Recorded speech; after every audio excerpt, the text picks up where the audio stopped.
Bonjour à tous et bienvenue dans cette partie de la formation. Tout à l'heure, nous avons vu comment récupérer des données et nous n'avons pas parlé de fichiers, mais dans cette partie, nous allons voir comment on peut récupérer des images et pouvoir les utiliser dans le cadre de notre projet de développement. Donc, Faker, le package Faker que nous avons vu tout à l'heure, qui provient du paquet Esperosoft Faker, eh bien, ça nous permet également de récupérer des images. Je suppose que nous voulons récupérer, par exemple, une image, par exemple, pour l'utilisateur. Je suppose que c'est voilà, l'image de couverture de son compte ou bien profile image, par exemple. OK? Donc, je peux mettre ici picture. Picture, je suppose que c'est... allez, excusez-moi. Ce sera une clé, hein, OK? Ce sera une clé picture. Voilà, picture. Et là, nous allons tout simplement dire que nous voulons récupérer une image. Donc, je mets ici de la faker image. Voilà, c'est une méthode. Je mets les parenthèses tout simplement. Ce qui veut dire que je vais récupérer pour chaque utilisateur une image. Alors, en utilisant image comme ça, ça va me récupérer le lien d'une image, ok, que je pourrai après utiliser au niveau de mon application. Donc, du coup, je me permets alors, je viens ici au niveau de mon affichage là, je peux actualiser ici, je fais F5 pour actualiser.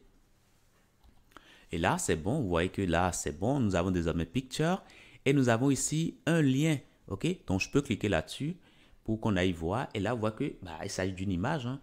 Voilà, tout simplement. Donc, si je descends ici pour cet utilisateur également, on peut cliquer là-dessus pour aller voir. Et là, vous voyez que c'est une image, ok? Je descends, voilà. Donc, nous avons des images déjà qu'on peut directement utiliser sans perdre du temps. Donc, ça, c'est déjà quelque chose de très bien.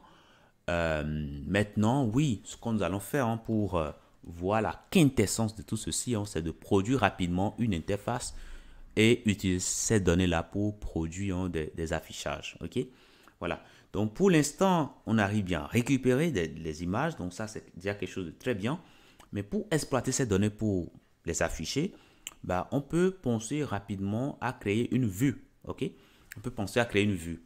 Donc, du coup, on peut aller rechercher ici un composant qu'on pourra utiliser dans le cadre des vues. Donc, je mets ici twig, par exemple. Voilà. Twig, c'est un composant qu'on peut utiliser pour générer des vues. Voilà. Et du coup, nous pouvons l'installer tout simplement.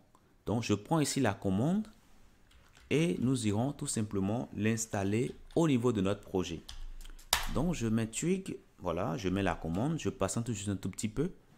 Mais en attendant, je peux aller déjà voir comment ça s'utilise.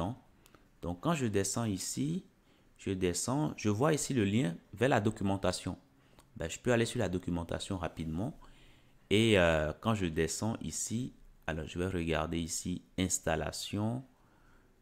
Voilà, là, on nous a parlé de l'installation. Maintenant, Tweak for Template. On va là-dessus, on descend. Voilà, on nous parle voilà, du template. Mais comment configurer tout ça? C'est ça ce qu'il nous faut. Il nous faut la configuration. Donc, on peut directement aller sur Tweak for Developers.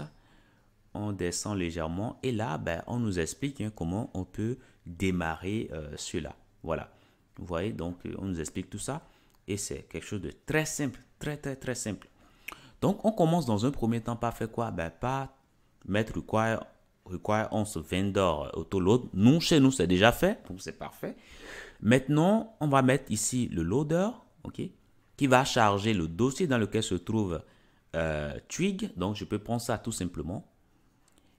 Je prends ça et je peux aller au niveau de mon projet ici. Au niveau de index, là, on est au niveau de index. Je vais mettre ici mon loader là, tout simplement.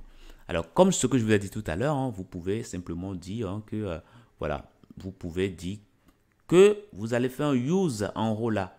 Ce faisant, ça va alors simplifier l'écriture. Voilà, vous aurez simplement appelé le nom de la classe et c'est bon. Donc, on a mis le loader. Maintenant, ici, on doit préciser le chemin qui pointe vers le dossier qui garde nos templates. Là, moi, je mettrai template. Et là, ça veut dire qu'on va chercher ce dossier au niveau de public ici. C'est pas bien, ok? Il faut pas mettre ces fichiers là ici. on va plutôt créer à la racine un dossier template au pluriel. Et c'est dans ce dossier que nous allons stocker nos templates. Donc là, c'est bon. Donc, ce qui veut dire que là, je dois dire que je veux sortir une fois. OK? Je veux sortir du dossier dans lequel je suis. Voilà, avant d'aller dans template. Et si je fais ça, c'est bon. Maintenant, je peux revenir ici et on nous explique ici comment on peut faire la configuration. Donc, on peut prendre ça tout simplement et on va venir ici et mettre ça ici. Alors, si on configure le cache, le site va s'afficher beaucoup plus rapidement parce que lorsque ça va s'afficher une fois, il y aura des informations qui seront déjà sauvegardées dans des fichiers. Et quand on va vouloir consulter une deuxième fois, ce qu'on peut rendre rapidement sera rendu rapidement.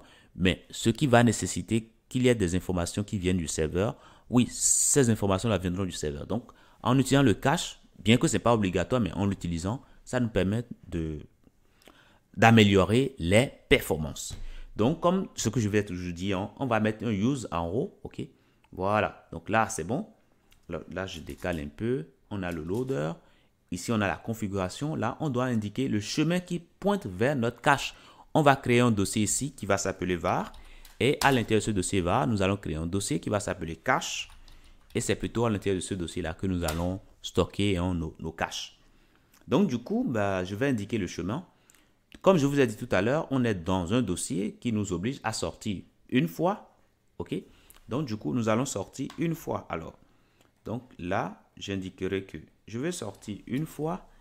Et c'est après ça maintenant que j'irai dans le dossier var. OK? Que j'irai dans le dossier var et après j'irai dans le dossier cache. Tout simplement. OK? Voilà comment nous allons procéder. Donc là, c'est bon. J'ai fait la configuration. Maintenant, ce qui me reste à faire maintenant, c'est de pouvoir rendre des vues. OK?